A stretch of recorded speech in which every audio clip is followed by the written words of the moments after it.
Footage from 1997 shows how a young Burke Ramsey demonstrated his theory on how his sister was killed. Courtesy The Case of JonBenet Ramsey channel. The world is reeling after explosive revelations from the Case of JonBenet Ramsey documentary, which claimed the 6-year-old pageant queen died at the hands of her brother, Burke. But the chief law enforcement official for Boulder, Colorado, has warned that a conviction will be incredibly hard to achieve.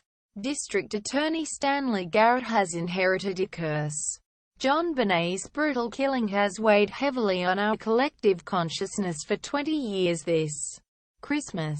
And as the grim anniversary approaches, calls are mounting to find justice for the murdered child. But in a sobering Facebook post, the man whose working life has revolved around this dark legacy wrote that at this time, no charges can be filed. He said that despite demands from viewers of a recent slew of television specials to reopen the case, it is in fact still open. His hands are tied. For now, you weren't paying attention. At 9 years old, Burke was too young to be charged with a crime in the state of Colorado.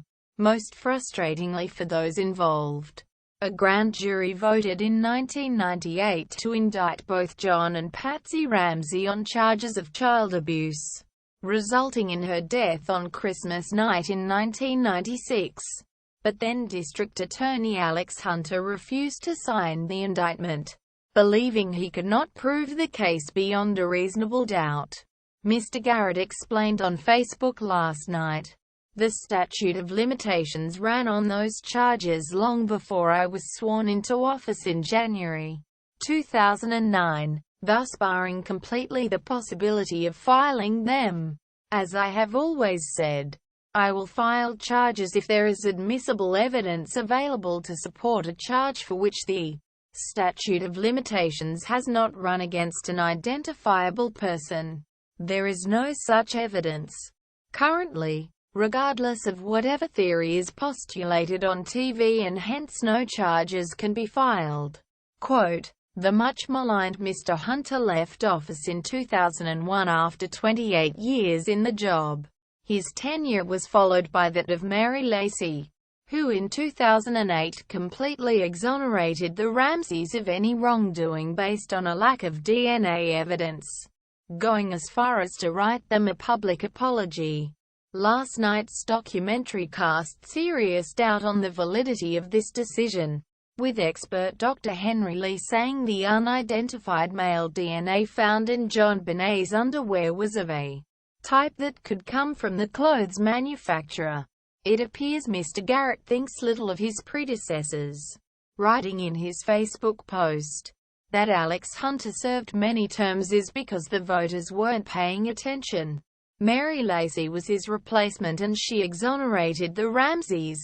Leadership is what is needed, especially if the community wants to change the system. Statement regarding the JonBenet Ramsey investigation, September 1, 2016 from City of Boulder on Vimeo. The Ramseys intimidated the DA. Police investigating the case at the time spoke of a deep divide between the DA's office and local police. In the CBS documentary, former Boulder officer Gretchen Smith said, "You should be partners in this job. We weren't at all." She claimed Mr. Hunter's office did not want to hear that an affluent member of the community was guilty of a crime like this. Boulder Police Detective Steve Thomas blamed the DA for preventing the case from being solved. He said their obstructions included refusing to supply search warrants, not allowing collection of credit card receipts and phone records, and providing the family with copies of police reports before they were interviewed. The Ramseys intimidated the DA's office, he said. Thomas eventually resigned in disgust after hearing Mr. Hunter describe the question of whether to indict the couple as a political decision. He wrote a resignation letter condemning the prosecutor as too timid and the DA's office thoroughly compromised. Boulder Police Department remain determined to crack JonBenet's case. according to Chief of Police Greg Tester, who released a video statement at the start of this month. "This is an open investigation," he said. "Investigators from our Major Crimes Unit are assigned to this case. They receive and evaluate information on a regular basis. Our goal continues to be an arrest and successful prosecution, which is why we will not discuss or release details or evidence in this investigation." Publications and movies offer many theories on how this crime occurred and who is responsible. Facts have been surmised and often distorted. To date, Boulder Police Department has processed more than 1,500 pieces of evidence, including the analysis of over 200 DNA samples. Our Major Crime Unit has received, reviewed or investigated over 20,000 tips, letters or emails. Our detectives have traveled to over 18 states and interviewed or spoken with more than 1,000 individuals. We continue to review and examine our practices and procedures and use advancements in technology to further this investigation. We remain focused on this investigation and finding justice for JonBenet. What next? The case of JonBenet Ramsey has caused an uproar. The family's lawyer Ellen Wood denounced the documentary as false and unprofessional television attack and threatened to sue the network for libel. The ABC reported. Mr. Wood, who said he had successfully sued other media outlets over similar accusations against Burke, branded the program riddled with lies, misrepresentations, distortions and omissions. "I will be filing a lawsuit on behalf of Burke Ramsey," said the Atlanta lawyer. "CBS's false and unprofessional attacks on this young man are disgusting and revolting." The network responded with a statement. "CBS stands by the broadcast and will do so in court."